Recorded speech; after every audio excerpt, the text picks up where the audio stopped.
ಅವರಿಗೆ, ರಮೇಶ್ ಚಂದ್ರ ಸ್ನೇಹಿತರಾದ ರಮೇಶ್ ಚಂದ್ರ ಅವರಿಗೆ, ನಿರ್ದೇಶಕರಾದ ಲೋಕಿ ಅವರಿಗೆ, ಮತ್ತು ನಮ್ಮ ದೇಶ ಕಾಯ್ತಾ ಇರೋ ರೆಡ್ಡಿ ಅವರಿಗೆ, ಪ್ರತಿಯೊಬ್ಬರಿಗೂ ನನ್ನ ಆತ್ಮೀಯ ನಮಸ್ಕಾರ. ಇವತ್ತು ಎಲ್ಲ ಟಿ ವಿಗಳು ನೋಡ್ತಾನೇ ಇದ್ದೀರಿ. ಟಿ ವಿಗಳ ಆತ್ಮಾವಳಿ ಇದ್ಮೇಲೆ ಟಿ ವಿಗಳು ನೋಡೋದ್ರಿಂದ ನಮಗೇನು ಪ್ರಯೋಜನ ಇಲ್ಲ. ಯಾಕೆಂದರೆ ಅಂಥ ಒಳ್ಳೆಯ ಕಾರ್ಯಕ್ರಮಗಳು ಬರ್ತಾ ಇಲ್ಲ. 24 ಗಂಟೆ ಟೈಮು ಬೇಡಪ್ಪ, ಆ ಲೆವೆಲ್ ಆಗಿಬಿಟ್ಟಿದೆ ಪರಿಸ್ಥಿತಿ ನಮ್ಮದು.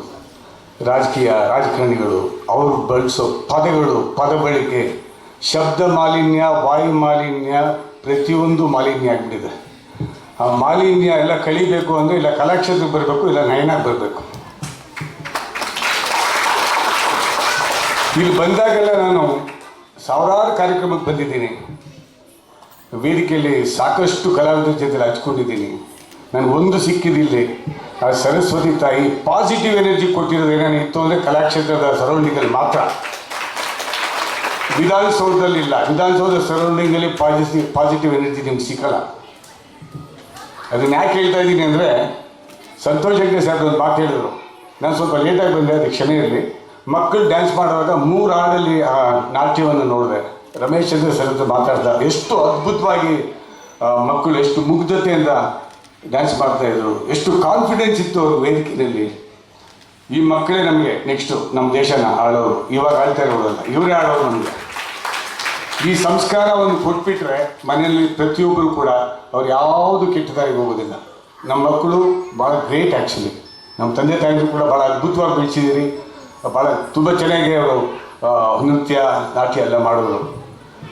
ಒಂದು ಹೇಳಲಿಕ್ಕೆ ಇಷ್ಟಪಡ್ತೀನಿ, ರಘುವೀರ್ ಅವ್ರ ಬಗ್ಗೆ ಎಷ್ಟು ಹೇಳಿದ್ರು ಕಷ್ಟ. ಭಾಳ ಎಮೋಷ್ನಲ್ ಆಗ್ಬಿಡ್ತೀನಿ ನಾನು. ಅಲ್ಲಿ ಬಂದೇಟಿಗೆ ಅವ್ರ ಹಾಡಿಗೆ ಡ್ಯಾನ್ಸ್ ಮಾಡ್ತಾ ಇದ್ದಾಗ ನನಗೆ ಒಂದೇ ಅನ್ನಿಸ್ತು, ರಘುವೀರ್ ಎದ್ದು ಇಲ್ಲಿ ಸ್ಟೇಜ್ ಮೇಲೆ ತಂದಂಗೆ ಆಗ್ತಾಯಿತ್ತು. ಯಾಕಂದರೆ ಭಾಳ ಆತ್ಮೀಯರು ರಘುವೀರು. ಇವತ್ತು ನೋಡಿ, ಮೋಡ ಕವಿದ ಮಂಜು ಅಂದ್ಬಿಟ್ಟು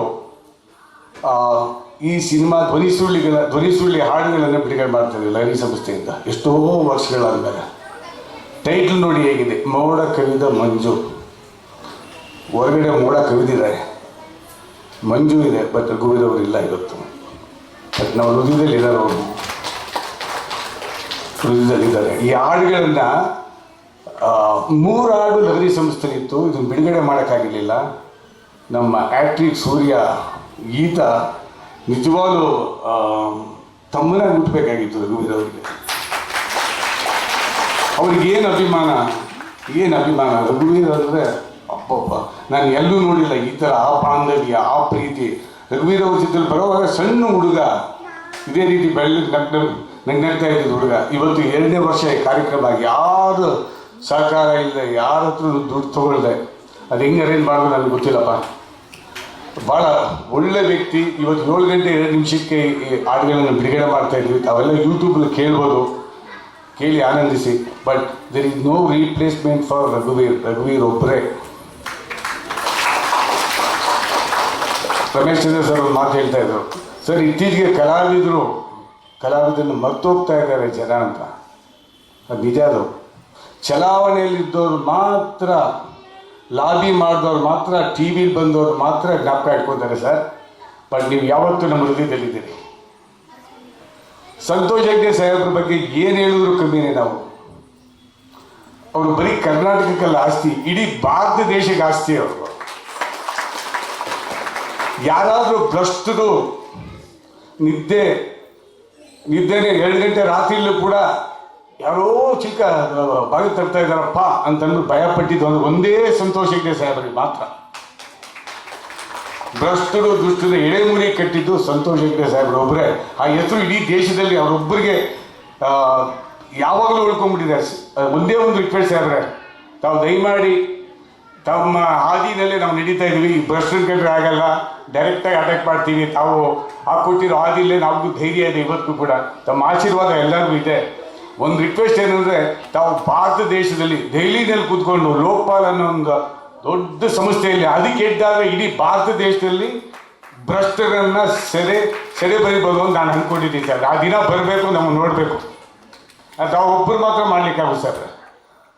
ದಯಮಾಡಿ ಈ ಸ್ಪೆಷಲ್ ರಿಕ್ವೆಸ್ಟು ಇಲ್ಲಿ ಏನಾದರೂ ಇಲ್ಲಿ ಭ್ರಷ್ಟರು ಈ ಕರಪ್ಷನ್ ಹೋಗಬೇಕು ಅಂದರೆ ಅದು ಒಂದೇ ಸಂತೋಷ್ ಹೆಗ್ಡೆ ಸಾಹೇಬ್ರಿಂದ ಮಾತ್ರ ಸಾಧ್ಯ ಅಂತ ಹೇಳಲಿಕ್ಕೆ ಇಷ್ಟಪಡ್ತೇನೆ ನಾನು. ಸೊ ಲೋಕಿ ಸರ್, ನಿಮ್ಗೆ ನೋಡಿ ಭಾಳ ವರ್ಷ ಆಯಿತು ನಾನು. ಸೊ ನಿಮ್ಮ ಆರೋಗ್ಯ ತುಂಬ ಚೆನ್ನಾಗಿದ್ದೀರಿ. ಇದೇ ರೀತಿ ನಂದು 20 ವರ್ಷ ಆಯ್ತು ನಿಮ್ಗೆ ಕೊಡ್ತೀನಿ. 108 ವರ್ಷ ಬದುಕಿ ಒಳ್ಳೊಳ್ಳೆ ಚಿತ್ರಗಳನ್ನು ಕೊಡಿ, ನಿಮ್ಗೇನೂ ಆಗಲ್ಲ. We are with you and ready sir. Of course ತೆಲುಗಿನಲ್ಲಿ 2 ನಿಮಿಷ ಮಾತಾಡ್ಬಿಡ್ತೀವಿ, ಕನ್ನಡ ಬರುತ್ತೆ. ನೀರುಂಟೇನೆ ನೇಮು, ನೀರುಂಟೇನೆ ನೇಮು ಅಂದರೆ ನೀವಿದ್ರೇ ನಾವು. ಹಾಯ್, ನಮಸ್ತೆ ಕರ್ನಾಟಕದ ಆತ್ಮೀಯ ಬಂಧುಗಳೇ, ಎಲ್ಲರೂ ಚೆನ್ನಾಗಿದ್ದೀರ ಅಂತ ಅಂದ್ಕೊಂಡಿದ್ದೀನಿ. ನಾನೆಲ್ಲರಿಗೊಂದು ಸಂತೋಷದ ಸುದ್ದಿ ತಂದಿದ್ದೀನಿ. ಅದೇನು ಸಂತೋಷದ ಸುದ್ದಿ ಅಂದರೆ ಆ್ಯಕ್ಚುಲಿ ನನಗೆ ತುಂಬ ಎಮೋಷ್ನಲ್ ಆಗುತ್ತೆ. ಯಾಕಂದ್ರೆ ಆ ಒಂದು ಸಂತೋಷದ ಸುದ್ದಿ ಕೇಳಿದಾಗ ಫಸ್ಟು ನನ್ನ ಒಂದು ಇಂಟ್ರೊಡಕ್ಷನ್ ಮಾಡ್ಕೊತೀನಿ. ಚೈತ್ರದ ಪ್ರೇಮಂಜಲಿ, ಶೃಂಗಾರ ಕಾವ್ಯ, ಅಜಯ್ ವಿಜಯ್, ತುಂಗಭದ್ರಾ, ನವಿಲೂರ ನೈದಿಲೆ, ಹೊಂಗಿರಣ, ಆಗಸ್ಟ್ 15, ಮುಗಿಲ ಚುಂಬನ, ಈ ಚಿತ್ರಗಳನ್ನ ನಟನಾಗಿ, ನಾಯಕನಾಗಿ, ಒಂದು ನ್ಯಾಚುರಲ್ ಸ್ಟಾರ್ ಆಗಿ, ರಿಯಲ್ ರೋಮಿಯಾಗಿ ನಮ್ಮ ಕರ್ನಾಟಕ ಜನತೆಗೆ ಪರಿಚಯ ಇರುವಂಥ ವ್ಯಕ್ತಿ ರಘುವೀರ್. ಚೈತ್ರದ ಪ್ರೇಮಂಜಲಿ ಮತ್ತು ಶೃಂಗಾರಕಾವ್ಯ ಅವರ ನಿರ್ಮಾಣದಲ್ಲಿ ಅಜಯ್ ವಿಜಯ್, ಮುಗಿಲ ಚುಂಬನ 4 ಸಿನಿಮಾಗಳು ನಿರ್ಮಾಣ ಮಾಡಿದ್ದಾರೆ. ಕಟ್ ಮಾಡು. ಜೀವಿ ಆತ, ಅದಕ್ಕೆ ಆ ವ್ಯಕ್ತಿಯ ಹೆಸರಲ್ಲಿ ಇನ್ನೊಬ್ಬ ಸಹಜೀವಿ ಅಂತಾನೆ ಹೇಳಬೇಕು. ಅಲ್ಲಿ ಆತ್ಮ ಇದೆ, ಇಲ್ಲಿ ಜೀವ ಇದೆ. ಈಗ ಅಷ್ಟು ಇವರೊಬ್ರಿಗೊಬ್ರು ಗಳಸ್ಯ ಗಂಟಸ್ಯ. ಬಹುಶಃ ರಘುವೀರ್ ಮನೆಯಲ್ಲಿರೋರುಗಳು ಕೂಡ ರಘುವೀರನ್ ಇಷ್ಟೊಂದು ನೆನಪಿಸ್ಕೋತಾರೋ ಗೊತ್ತಿಲ್ಲ. ಪಾಪ ಈ ಪುಣ್ಯಾತ್ಮ ಯಾವುದೇ ಆರ್ಥಿಕ ಹಿನ್ನೆಲೆ ಇಲ್ಲ, ಅಥವಾ ಹಣಕಾಸಿನ ದೊಡ್ಡ ಸಹಾಯ ಏನಿಲ್ಲ, ಅಥವಾ ಇಡೀ ಇಂಡಸ್ಟ್ರಿ ಏನು ಅದಕ್ಕೆ ಬಂದು ಸಪೋರ್ಟ್ ಮಾಡ್ತಿಲ್ಲ. ಆದರೂ ಗೆಳೆಯ ಅನ್ನೋ ಕಾರಣಕ್ಕೆ, ತನಗೊಂದು ಕಾಲದಲ್ಲಿ ಗುರು ಅನ್ನೋ ಕಾರಣಕ್ಕೆ ರಘುವೀರ್ ಹೆಸರು ಒಂದು ಕಾರ್ಯಕ್ರಮ ಮಾಡೋದು ಅಂದ್ರೇನು, it is not A easy thing. ಇವತ್ತೊಂದು ಸಣ್ಣ ಹುಟ್ಟುಹಬ್ಬ ಮಾಡೋದು ಕಷ್ಟ. ತಮಿಳು, ತೆಲುಗು, ಮಲಯಾಳಮ್ಮು, ಬಿಹಾರಿ, ಒಂದ ಎರಡ ಇದೆಲ್ಲ ಸೇರಿದ್ರೆ ಒಂದು ಭಾರತ ಅಂತಾರೆ. ಹೆಂಗೆ ಸಾಧ್ಯ? ಏನೂ ಇಲ್ಲ, ಖಾಲಿ ಭಾರತ ಇಲ್ಲಿ. ಆದರೆ ವಿವೇಕಾನಂದ ಹೇಳ್ತಾರೆ, ನಮ್ಮ ದೇಶ, ನಮ್ಮ ನಾಡನ್ನು ನಾವು ಪ್ರೀತಿಸ್ಬಿಟ್ಟು ಪ್ರೀತಿಯಿಂದ ನೋಡಿದ್ರೆ ಅದೇ ಭಾರತ. ಭಾರತ ಜನನೀಯ ತನು ಜಾತೆ, ಜಯ ಹೇ ಕರ್ನಾಟಕ ಮಾತೆ ಎಂದರು. ಕರ್ನಾಟಕ ಇಲ್ಲದೆ ಭಾರತ ಹೆಂಗೆ ಕಂಪ್ಲೀಟ್ ಆಗುತ್ತೆ? ಸಾಧ್ಯನೇ ಇಲ್ಲ. ಆದರೆ ಭಾರತ ಕಂಪ್ಲೀಟ್ ಆಗಬೇಕಾದ್ರೆ ಕರ್ನಾಟಕ ಬೇಕು. That is Karnataka. 8 ಜ್ಞಾನಪೀಠ ಪ್ರಶಸ್ತಿಗಳನ್ನು ಪಡೆದಂಥ ರಾಜ್ಯ ನಮ್ಮದು, ಅಂಥ ಧೀರವಾದ ಭಾಷೆ ನಮ್ಮದು. ಆದರೆ ಒಳಗಿನ ಕೆಲವು ರಾಜಕೀಯಗಳಿಂದಾಗಿ ಕನ್ನಡಿಗರು ಬೇರೆ ರಾಜ್ಯದಷ್ಟು ಜನ ಮುಂದೆ ಬರೋಕ್ಕಾಗ್ತಾ ಇಲ್ಲ. ಅದಕ್ಕೆ ಒಂದು ಕಡೆ ಕವಿ ಹೇಳ್ತಾನೆ, ಕುಯಿಲುಗಳು ನಾರಾಯಣರಾವ್ ಅಂತ, ಎಂಥ ಒಳ್ಳೆ ಮಾತು ಹೇಳ್ತಾರೆ ಗೊತ್ತಾ ಅವರು. ಕನ್ನಡದ ಕಲ್ಲೆಮಗೆ ಸಾಲಿಗ್ರಾಮ ಶಿಲೆ ಅಂದ್ಬಿಟ್ರು. ಕರ್ನಾಟಕದಲ್ಲೆಲ್ಲ ಕಲ್ಲು ಸಿಗಲಿ, ಅದು ಅವ್ರಿಗೆ ಸಾಲಿಗ್ರಾಮ ಶಿಲೆ ಅಂತೆ. ಕನ್ನಡದ ಪುಲ್ಲೆಮಗೆ ಪರಮ ಪಾವನ ತುಳಸಿ. ಕನ್ನಡದ ನುಡಿಯದುವೆ ಗಾಯತ್ರಿ ಅದ್ಭುತ ಮಂತ್ರ. ಕನ್ನಡದ ಶಬ್ದ ಮದೆ ಯಮಗೆ ಓಂಕಾರ. ಕನ್ನಡವೇ ಸತ್ಯ, ಕನ್ನಡವೇ ನಿತ್ಯ. ಅದಿದ್ದಾಗೆ ದೇಶ, ಭಾಷೆ, ಸಂಸ್ಕೃತಿ ಬೆಳೆಯಕ್ಕೆ ಸಾಧ್ಯ. ಇದನ್ನೆಲ್ಲ ಹೇಳಿದ ಪುಣ್ಯಾತ್ಮ ವಿವೇಕಾನಂದರು, ಭಿನ್ನತೆಯಲ್ಲಿ ಏಕತೆ. This is the beauty of India. ನಮ್ಮ ಚಿತ್ರರಂಗದ ಒಂದು ಕಾಲದ ಗೆಳೆಯ ರಘುವೀರ್ ನನ್ನ ಆತ್ಮೀಯ ಗೆಳೆಯ ಅಂತಲೂ ಹೇಳ್ಬೋದು. ಈಗ ಆ ವ್ಯಕ್ತಿ ಇಲ್ಲ. ಅವರ ಹೆಸರಿನಲ್ಲಿ, ಅವರ ನೆನಪಿನಲ್ಲಿ ರಘುವೀರ್ ಕಲಾ ಸೇವಾ ಟ್ರಸ್ಟ್ ವತಿಯಿಂದ ಹ್ಯಾಟ್ರಿಕ್ ಸೂರ್ಯ ಅನ್ನೋರು ಈ ಪ್ರತಿಭೋತ್ಸವ ಅನ್ನೋ ಕಾರ್ಯಕ್ರಮನ ಮಾಡ್ತಾ ಇದ್ದಾರೆ. ಒಳ್ಳೊಳ್ಳೆ ಪ್ರತಿಭೆಗಳನ್ನ ವೇದಿಕೆ ಮೇಲೆ ತಂದು ಪರಿಚಯ ಮಾಡಿಸೋದು ಕಾರ್ಯಕ್ರಮ. ಡಿಸೆಂಬರ್ 5ನೇ ತಾರೀಕು ನಡೆಯೋ ಕಾರ್ಯಕ್ರಮದಲ್ಲಿ ನಾನು ಬರ್ತಾ ಇದ್ದೀನಿ, ನಾನು ಭಾಗವಹಿಸ್ತಾ ಇದ್ದೀನಿ. ಕಾರ್ಯಕ್ರಮದಲ್ಲಿ ಹೆಚ್ಚಿನ ಜನಸಂಖ್ಯೆಯಲ್ಲಿ ಬಂದು ಈ ಕಾರ್ಯಕ್ರಮನ ಯಶಸ್ವಿಗೊಳಿಸಿ. ಧನ್ಯವಾದಗಳು. ನಮಸ್ಕಾರ. ಮೋಡ ಕವಿದ ಮಂಜು ಅನ್ನೋ ಒಂದು ಕನ್ನಡ ಚಲನಚಿತ್ರದ ಆಡಿಯೋ ರಿಲೀಸ್ ಫಂಕ್ಷನ್ ಇವತ್ತು ಅಂದರೆ ಮೇ 17ರಂದು ರವೀಂದ್ರ ಕಲಾಕ್ಷೇತ್ರದಲ್ಲಿ ನಡೀತಾ ಇದೆ. ಇದರ ವಿಶೇಷತೆ ಏನಂದರೆ, ಚೈತ್ರದ ಪ್ರೇಮಾಂಜಲಿ ಖ್ಯಾತಿಯ ನಟರಾದ ಶ್ರೀ ರಘುವೀರ್ ಅವರು ಪ್ರಪ್ರಥಮ ಬಾರಿಗೆ ಸಂಗೀತ ನಿರ್ದೇಶನ ಮಾಡಿದ ಚಿತ್ರ ಇದು. ಕೆಲವು ವರ್ಷಗಳ ಹಿಂದೆ ಮಾಡಿದ್ರು, ನಾನು ಕೂಡ ಕೆಲವು ಹಾಡುಗಳನ್ನು ಹಾಡಿದ್ದೀನಿ, ಬಹಳ ಚೆನ್ನಾಗಿ ಮೂಡಿ ಬಂದಿದೆ. ಈ ಪ್ರಾಜೆಕ್ಟ್ನ ಮತ್ತೆ ರಿವೈವ್ ಮಾಡಿ ಇಷ್ಟು ಅದ್ಧೂರಿಯಾಗಿ ಒಂದು ಫಂಕ್ಷನ್ ಮಾಡ್ತಿರೋ ಅವರ ಶಿಷ್ಯರಾದ ಹ್ಯಾಟ್ರಿಕ್ ಸೂರ್ಯ ಅವರಿಗೆ ಅಭಿನಂದನೆಗಳನ್ನು ಹೇಳಕ್ಕೆ ಇಷ್ಟಪಡ್ತೀನಿ. ಸೊ ಇವತ್ತಿಂದ ಈ ಹಾಡುಗಳನ್ನು ತಾವೆಲ್ಲರೂ ಲಹರಿ ಆಡಿಯೋ ಯೂಟ್ಯೂಬ್ ಚಾನಲ್ನಲ್ಲಿ ಕೇಳ್ಬೋದು. ದಯವಿಟ್ಟು ಕೇಳಿಸಿ ಎಲ್ಲರಿಗೂ ಶೇರ್ ಮಾಡಿ. ಆಲ್ ದಿ ಬೆಸ್ಟ್ ಹೇಳಕ್ಕೆ ಇಷ್ಟಪಡ್ತೀನಿ ಟೀಮ್ಗೆ. Thank you. ಹಾಯ್, ನಮಸ್ಕಾರ. ನಾನು ನಿಮ್ಮ ಲಕ್ಕಿ ಶಂಕರ್ ಮಾತಾಡ್ತಾ ಇದ್ದೀನಿ. ಇದೇ ತಿಂಗಳು 30ನೇ ತಾರೀಕು ರವೀಂದ್ರ ಕಲಾಕ್ಷೇತ್ರದಲ್ಲಿರುವ ನಯನ ಸಭಾಂಗಣದಲ್ಲಿ ಶ್ರೀ ರಘುವೀರ್ ಕಲಾ ಸೇವಾ ಟ್ರಸ್ಟ್ ವತಿಯಿಂದ ಪ್ರತಿಭೋತ್ಸವ ಕಾರ್ಯಕ್ರಮನ ಹಮ್ಮಿಕೊಂಡಿದ್ದಾರೆ.